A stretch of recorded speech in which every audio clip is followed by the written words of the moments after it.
Assalamualaikum warahmatullahi wabarakatuh.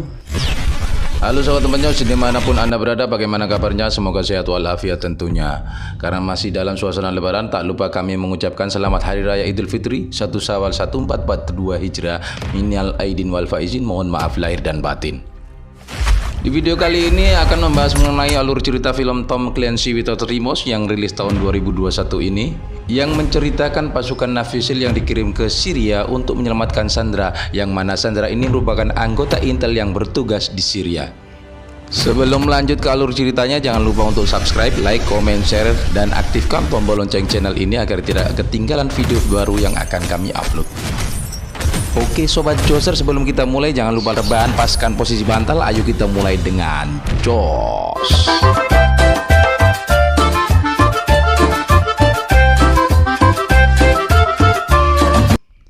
Scene diawali ketika terlihat pasukan elit yang dipimpin oleh anggota CIA yang bernama Robert Richer beserta anggotanya John Kelly dan Karen Clare setelah mendapatkan pengarahan untuk memasuki tempat penyanderaan, di mana di situ terdapat penjaga dari pasukan Syria. Mereka pun masuk secara senyap dan melumpuhkan para penjaga.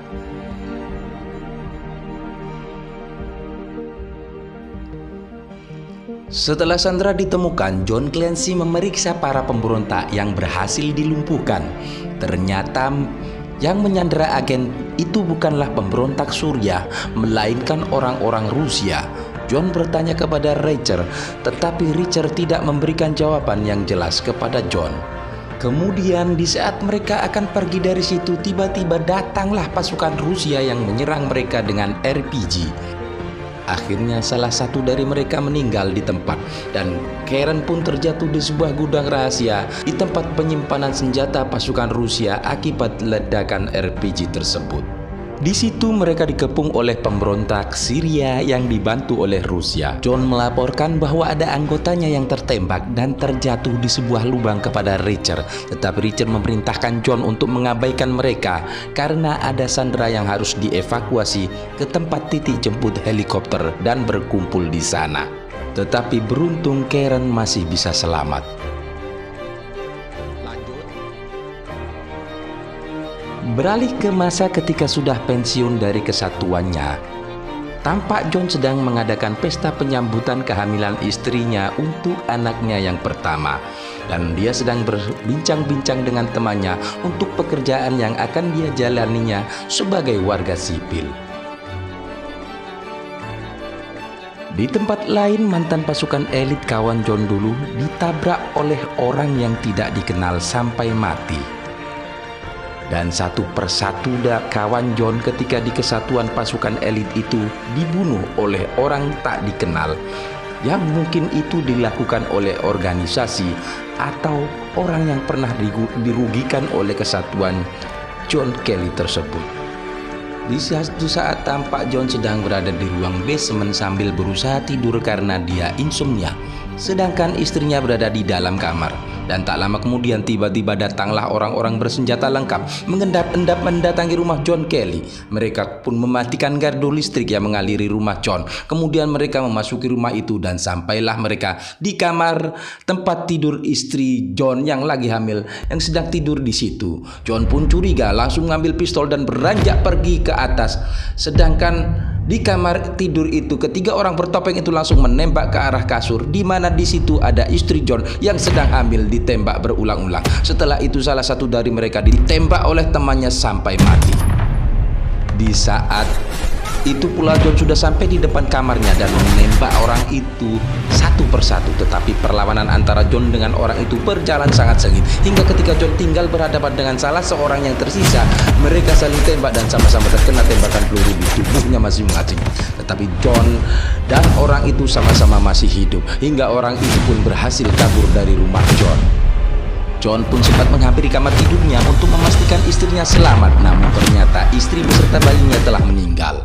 Akhirnya John pun pingsan dan dibawa ke rumah sakit. Di tempat lain tampak para petinggi CIA sedang rapat membahas tentang terjadinya pembunuhan terhadap mantan pasukan elit mereka. Tampak Richard menjelaskan tentang apa yang terjadi terhadap mantan anak buahnya pada atasannya. Tampak juga John sedang dirawat intensif di sebuah rumah sakit atas kejadian yang menimpa dirinya. Setelah dia sadar, tampak Karen menjenguknya dan John berkata kepada Karen bahwa John berhasil menembak kedua orang penyerang tersebut, tetapi salah satunya kabur dan satu orang yang meninggal di situ bukan John yang menembaknya, dan juga berkata bahwa orang-orang yang menyerang ke rumahnya itu adalah orang-orang yang profesional dan terlatih. Kemudian di ruang kerjanya terlihat Karen sedang didatangi oleh Menteri Pertahanan Thomas Claire dan menanyakan kepada Karen John Kelly adalah orang yang bisa dipercaya apa tidak. Setelah itu tampak perbincangan antara Thomas, Claire, Karen, dan Richard sedang membahas tentang penyerangan terhadap mantan anggota pasukan elit tersebut. Richard menunjukkan foto tersangka yang oleh John yang bernama Yuri Selin, anak dari Nicholas Selin, anggota FSI Rusia. Dari data tersebut mereka pun menyimpulkan bahwa pembunuhan tersebut terjadi atas dasar pembalasan dendam dari anggota FSI Rusia itu. Dan masih menurut Richard, ini adalah aksi personal yang dilakukan anggota FSI terhadap mantan anggota pasukan elit yang pernah mengalahkan mereka, dan bukanlah menyangkut keamanan negara Amerika dan Rusia, sehingga disarankan untuk tidak melanjutkan kasus tersebut karena dari peristiwa yang lalu sudah sama-sama terjadi jatuh korban selama perang itu, dan jika kasus ini tidak diselesaikan ditakutkan akan muncul masalah yang baru yang akan memperkeruh hubungan antara Amerika dan Rusia. Scene berganti ketika Karen mendatangi John dan menjelaskan kepada John bahwa CIA tidak melanjutkan investigasi terhadap kasus yang menimpanya dan mantan rekan-rekannya. Kasus ini dinyatakan ditutup karena CIA menganggap bahwa ini adalah kasus personal. Tetapi Karen diam-diam membadata orang yang melakukan penyerangan, dan John pun bertanya kepada Karen siapa orang yang satunya yang berhasil kabur dari kejadian itu. Tampak John kesal akan hal itu dan dia pun menanyakan tentang hal lain kepada Karen tentang bagaimana bisa orang ini masuk ke negara Amerika tanpa diketahui intelijen. Karen pun menjawab bahwa dicurigai mereka masuk ke Amerika melalui orang yang bisa membuat paspor untuk orang Rusia tersebut. Mereka mencurigai diplomat Rusia Andrew Heslov yang merupakan mantan intelijen dan mantan anggota FSI. Setelah itu John mempersiapkan cara untuk memburu orang keempat yang menyerang rumahnya melalui Andrew. John pun menyamar sebagai pemabuk untuk mendekati kediaman Andrew. Tetapi di sana dijaga ketat oleh para penjaga yang bersenjata. John pun mengejar iring-iringan mobil diplomat yang membawa Andrew. Dia pun menelpon 911 bahwa terjadi hal mencurigakan terhadap mobil berplat nomor milik Andrew yang memisahkan Andrew dari iring-iringan penjaganya. Setelah terpisah dari kawalan mobil yang membawa Andrew, ditabrak oleh John dan menyiramkan bensin kepada mobil Andrew. Setelah itu dia pun membakarnya. Di dalam mobil yang terbakar itu, John menginterogasi Andrew Heslov, siapa orang yang keempat yang melakukan penyerangan terhadap keluarganya. Di bawah todongan pistol, akhirnya Andrew pun mengaku bahwa orang itu bernama Viktor Rykov, dan setelah itu John pun menembaknya. Kemudian John pun ditangkap di penjara atas tindakan kriminal itu. Setelah itu tampak di televisi terlihat berita tentang memanasnya hubungan antara Amerika dengan Rusia akibat tertembaknya diplomat Rusia oleh mantan anggota Navy SEAL yaitu John. Dari kejadian itu akhirnya Menteri Pertahanan memerintahkan Karen untuk bertemu dengan John Kelly di penjara.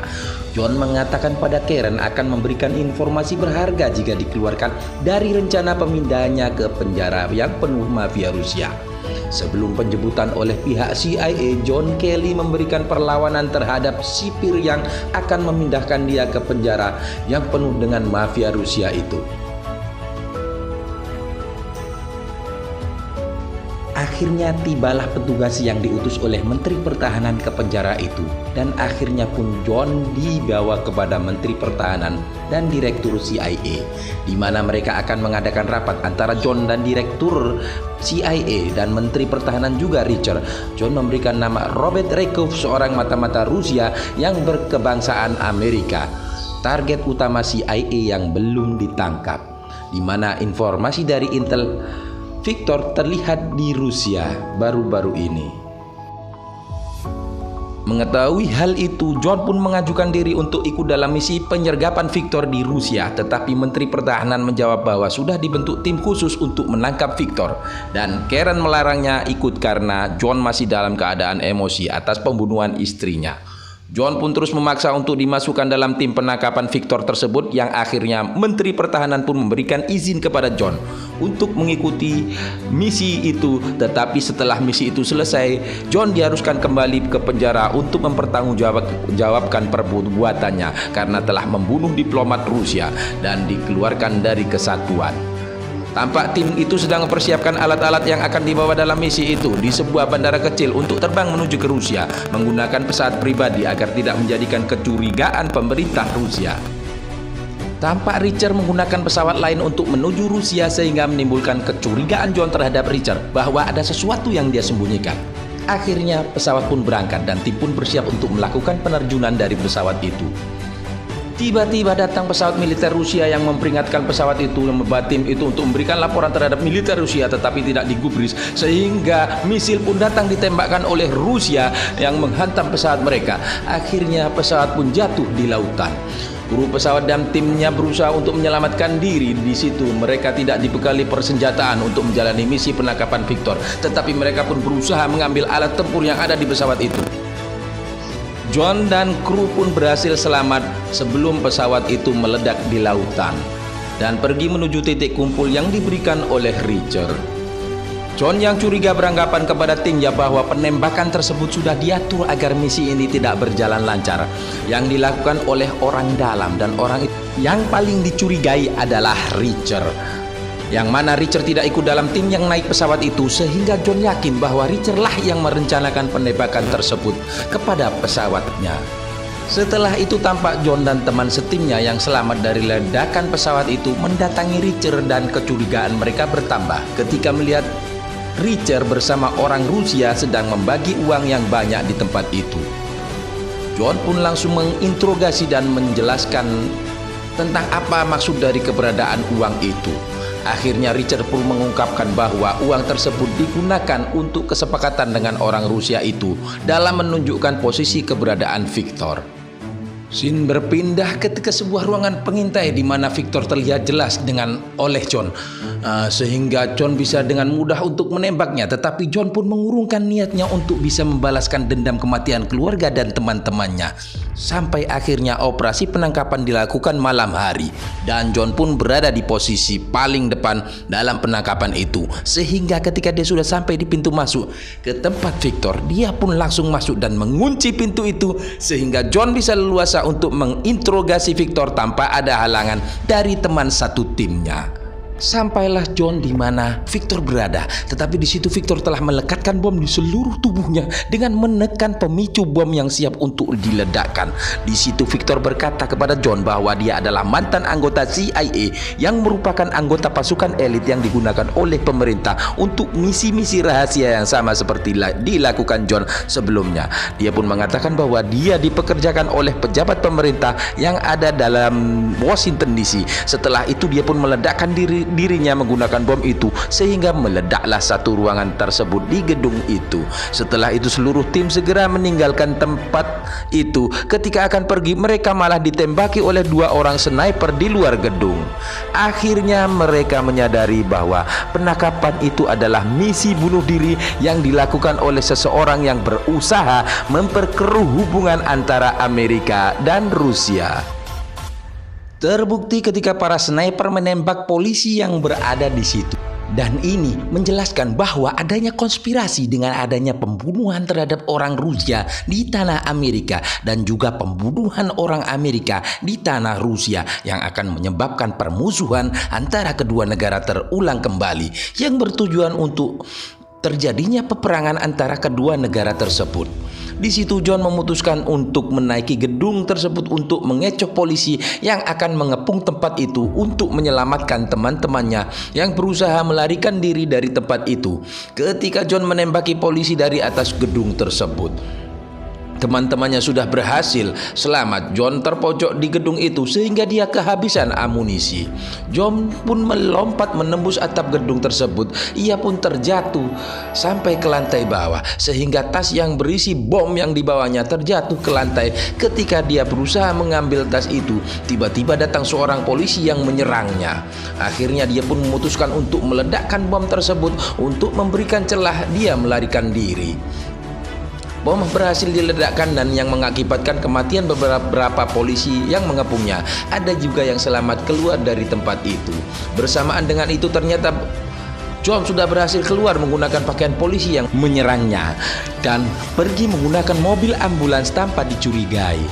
Di saat John sudah berkumpul dengan timnya dan berencana akan kembali ke Washington DC, dia pun memutuskan untuk memalsukan kematiannya dengan cara meminta Richard untuk melaporkan kematiannya kepada atasannya untuk memudahkan John dalam penyelidikan siapa dalam penembak pesawat timnya. Sehingga dia mendapat mengungkap siapa dalam konspirasi atas kejadian ini. Akhirnya Richard mendapat kepercayaan John yang semula dicurigai atas konspirasi tersebut. Berbekal keterangan dari Victor sebelumnya, akhirnya John memutuskan melacak dari Washington DC. John membawa dan menginterogasi Thomas, menanyakan siapa di balik konspirasi ini. Di dalam mobil, Thomas mengatakan kepada John bahwa negara Amerika adalah negara superpower yang membutuhkan musuh besar agar ekonomi bisa berjalan. Jika Amerika mempunyai musuh besar, sehingga apabila terjadi perang antara Amerika dan Rusia, perang adalah lahan terbaik untuk meningkatkan bisnis yang menguntungkan secara ekonomi. Setelah John mendapatkan informasi siapa yang dalam pembunuhan keluarga dan teman-temannya, John pun memutuskan menceburkan diri ke sungai beserta mobil dan Thomas yang berada di dalam mobil tersebut. John akhirnya dinyatakan mati dan Thomas Clay dinyatakan bunuh diri dengan menceburkan diri ke sungai. Sementara pembicaraan John Kelly dengan Thomas Clay tadi ternyata sudah direkam oleh John yang diberikan kepada pemerintah oleh Richard sebagai bukti bahwa Thomas Clay melakukan konspirasi terhadap negaranya. Akhirnya John pun mendapatkan identitas baru yang diberikan oleh Karen, bantuan dari pihak militer untuk John, dan disitulah Richard diangkat menjadi direktur CIA. Tamat. Ending yang mencengangkan.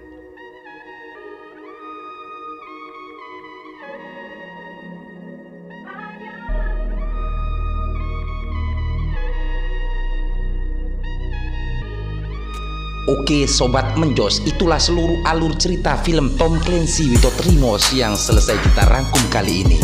Semoga menjadi hiburan atau referensi bagi Anda yang akan menonton film ini. Pesan moral dari film ini adalah konspirasi tak sesedap rasa terasi, kata emak-emak yang lagi nyampel. Seluruh jajaran tim Menjos Film Corporation INC bersama tukang sate pengkolan mengucapkan salam Menjos. Bukan tempe. Tapi kalau disambel mau juga.